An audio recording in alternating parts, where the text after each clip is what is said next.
ETF index mutual funds నేర్చుకుని stock మార్కెట్లో రాణించాలనుకుంటున్నారా? వెంటనే ఈ నెంబర్కి కాల్ చేయండి. నమస్తే, welcome back to Suman TV. Present మనతో పాటు ఉన్నారు తోడు నీడ ఆర్గనైజేషన్ ఫౌండర్ రాజేశ్వరి మేడం. నమస్తే మ్యామ్. నమస్తే నవీన. మేడం, చెర్లపల్లి ఫ్యామిలీ సూసైడ్ మీరు ఫాలో అవుతూ ఉన్నారు. దగ్గర 20 రోజులు అయిపోతుంది సంఘటన జరిగి. ఇప్పటి వరకు కూడా ఏ మాత్రం ఒక్క హిస్టరీ కూడా వేయలేదు.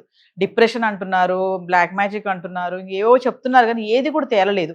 ఆవిడ ఫినాన్షియల్గా సమస్యలు లేవు, భర్తతో ప్రాబ్లమ్స్ లేవు, మంచిగా ఆర్థికంగా బాగున్నారు, పిల్లలు చదువుకుంటున్నారు, తన పొజిషన్ కూడా బాగుంది, యాజ్ టీమ్ లీడర్ గా వర్క్ చేస్తున్నారు, మంచి ప్యాకేజ్ ఉంది. సో మరి ఎందుకు పిల్లల్ని తీసుకెళ్లి అంత బలవన్మరణానికి పాల్పడింది? అంటే తను చనిపోవచ్చు కదా, సమస్య ఏదన్నా ఉంటే. అంత పెద్ద పిల్లల్ని తీసుకెళ్లి చేయడం అనేది చాలా అన్యాయం అనేసి చాలా కామెంట్ కూడా రావడం జరుగుతుంది. అంటే మీ అనాలిసిస్ లో మీరు అసలు ఏమనుకుంటున్నారు, ఏం జరిగింది అనుకుంటున్నారు?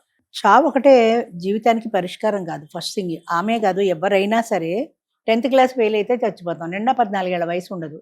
అసలు ఊరేసు చచ్చిపోవాలంటే ఉరిమిడి ఎలా వేయాలో నాకు 70 ఏళ్ళు దాటే నాకు ఇప్పటికి తెలియదు. అంచేత ఊరేసు చచ్చిపోతాము, నూతులో దూకి చచ్చిపోతాము, ఇలాంటి థాట్స్ అనేవి జనరల్గా డిప్రెషన్లో వస్తాయి ఖచ్చితంగా. అలా డిప్రెషన్లో వచ్చినప్పుడు మనం బయటపడే ప్రయత్నం చేయాలి. లేదా నాకు డిప్రెషన్ వస్తుంది అన్నప్పుడు ఏ సైకాలజిస్ట్నో సంప్రదించాలి.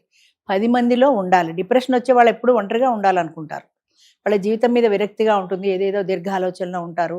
అలాంటివి గమనించడానికి ఇంట్లో ఎవరు లేరు అనుకుంటా. పిల్లలు ఎక్కడో హాస్టల్లో ఉన్నారు, వాళ్ళ అమ్మగారు ఒక్కరే ఉంటారు, అంచేత ఇంట్లో ఎవరు గమనించే వాళ్ళు ఉండకపోవచ్చు. కానీ వీళ్ళు బయటపడే ప్రయత్నం చేయాలి కదా.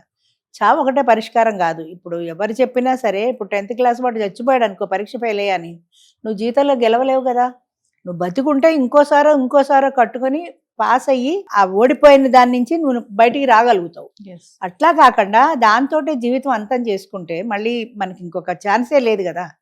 తర్వాత ఎంతో ఉత్కృష్టమైంది మానవ జన్మ అంటే. అసలు మనిషిగా పుట్టడమే గొప్ప అదృష్టం. ఇంకోటి ఏంటంటే, ఇప్పుడు రైల్వే ప్లాట్ఫామ్ మీద కానీ, మన సిగ్నల్స్ దగ్గర కానీ చాలామంది బెగ్గర్స్ని చూస్తుంటాము. కాళ్ళు లేక, చేతులు లేక, కళ్ళు లేక, పాక్కుంటూ డేక్కుంటూ వాళ్ళు ఎలా బతుకుతున్నారు? వాళ్ళకి సమస్య కదా, వాళ్ళకి జీవితమే ఒక సమస్య కదా.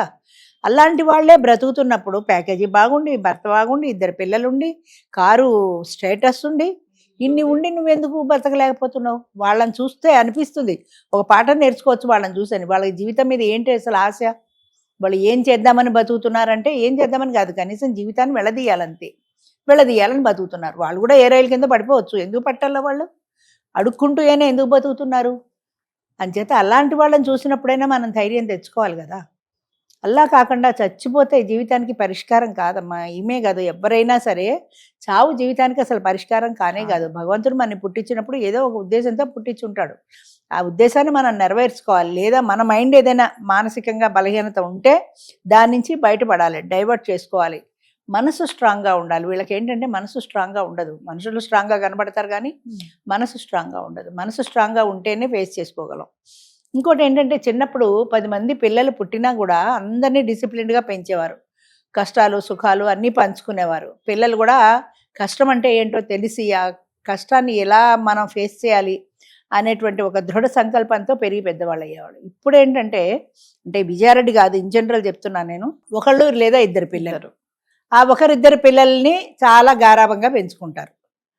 ఒకప్పుడు స్కూల్లో కాళ్ళు చేతులు ఎరగొట్టేవాళ్ళు. పలకతో నెత్తి మీద కొడితే నెత్తి చిల్లుబడి రక్తం కూడా గారింది నా చిన్నప్పుడు వరకు.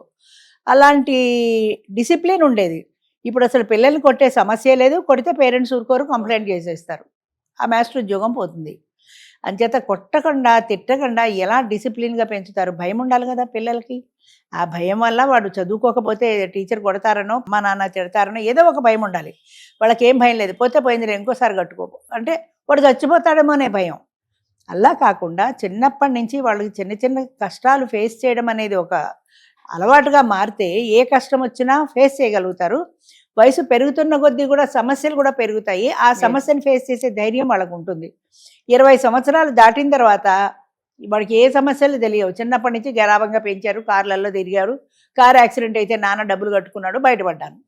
అంచేత ఒక సమస్యను ఫేస్ చేసే పరిస్థితి పిల్లలకి లేదు. అంచేత వాళ్ళు గబుక్కన ఏమీ చేయలేకపోతే వాళ్ళు సూసైడ్ చేసుకుంటారు అంతే.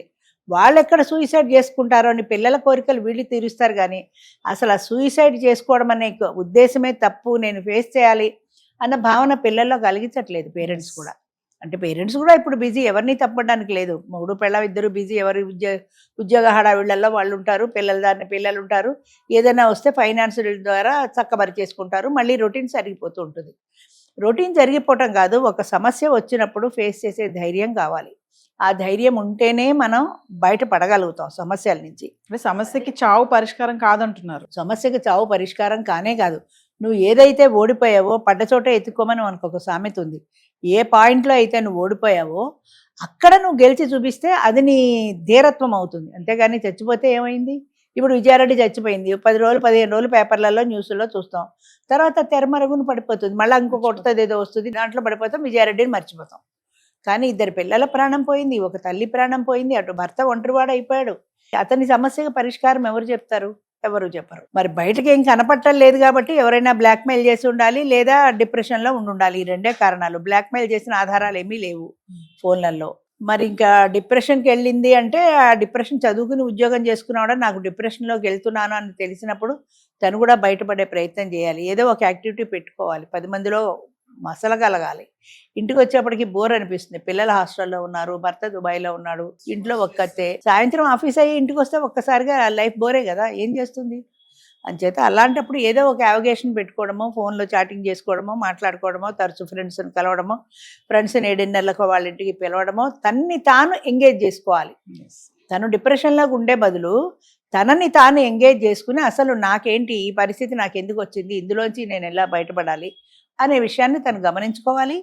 ఇలా గమనించుకొని తను తాను బయటపడేసే ప్రయత్నం తన వైపు నుంచే రావాలి. వాళ్ళ అమ్మ పెద్ద ఆవిడ ఎక్కడో ఉంది చూసుకోలే, భర్త దుబాయ్లో ఉన్నాడు, పిల్లలు హాస్టల్లో ఉన్నారు, ఆమె గురించి పట్టించుకునే వాళ్ళే లేరు కదా. అంటే మేడం, కొంతమంది ఆడవాళ్ళు, అందరు కాదు, ఇలాంటి మనస్తత్వం కలిగిన వాళ్ళు చాలా మందే ఉన్నారు, బయటకు కనిపించరు. కానీ మరి అంటే ఇలాంటి సంఘటనలు జరిగినప్పుడు సొసైటీలో ఉన్నటువంటి వాళ్ళు కానీ సమాజం కానీ ఏం నేర్చుకుంటుందంటారు? ఏం నేర్చుకోవాలి అంటే? సమాజం నేర్చుకోవడం అంటే అమ్మ దీని గురించి పాజిటివ్ గాను ఆలోచించవచ్చు, నెగిటివ్ గాను ఆలోచించవచ్చు. పాజిటివ్ గా ఆలోచించారనుకో, బతకలేకపోతే ఏం చేస్తుంది, చచ్చిపోయింది అంటే, మనం ఏదైనా ఫేస్ చేయలేకపోతే చావే పరిష్కారం అన్న థాట్కి వచ్చేస్తారు. నెగిటివ్. అలా కాకుండా ఆమె ఇలా చేసింది, ఇలా చేయకూడదు అని ఇది ఒక పాఠంగా నేర్చుకుంటే జీవితంలో నేను చావకూడదు, కాళ్ళు చేతులు లేని వాళ్ళ బతుకుతుంటే అడుక్కు తిని నా బతుకేంటి, నాకు అన్నీ బాగానే ఉన్నాయి కదా, ఏదో ఒక చిన్న దాంతో నేను ఎందుకు ఇంత పిరికి దానిలో అవ్వాలి అని వాళ్ళు పాఠం నేర్చుకుంటే ధైర్యంగా ఎదిరించగలుగుతారు. మనిషికి కావాల్సింది ఆత్మవిశ్వాసం, ధైర్యం, ఈ 2 ఉండాలి. ఆవిడకు ఉన్నాయో లేదో మనకి తెలియదు, కానీ